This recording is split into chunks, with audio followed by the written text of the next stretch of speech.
Edhe pse projekti I tunelit të Llogaras u hap me bujë përpara verës së vitit 2024, ai është kthyer tashmë në një vatër skandalesh dhe abuzimesh me fondet publike. Me një kosto fillestare prej 155 milion eurosh, shifra është rritur në mënyrë të konsiderueshme duke I kaluar mbi 200 miliard lek. Së fundmi është anuluar një tjetër tender prej mbi 5 miliard lekësh për ndërtimin e rrugës lidhëse nga tuneli deri në Palas. Më 28 prill 2025 ishte planifikuar të zhvillohej tenderi për ndërtimin e rrugës lidhëse nga tuneli Llogaras deri në Palas, 2.7 kilometra, por autoriteti rrugor shqiptar njoftoi në mënyrë të papritur anulimin e procedurës duke deklaruar gabime ose mangësi të rëndësishme në dokumentet e tenderit.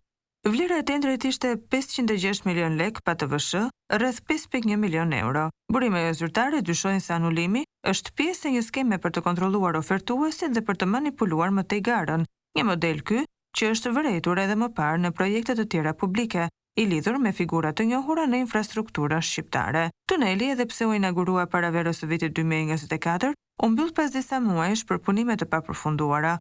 Paralelisht ARSH ka shpallur një tjetër tender me vlerë 3.1 milion euro për vendosjen e sistemit të tarifimit, ku çdo automjet pritet të paguajë 5 euro për kalimin. Gara për ndërtimin e tunelit filloi në vitin 2020. Fitues u shpall konsorciumi turk Intekara SL me një ofertë prej 200 milion eurosh me TVSH, por konkurrentët me ofertë më të ulët, rreth 188 milion euro, u skualifikuan me justifikime se nuk kishin eksperiencë në ndërtimin e një ure prej 120 metrash.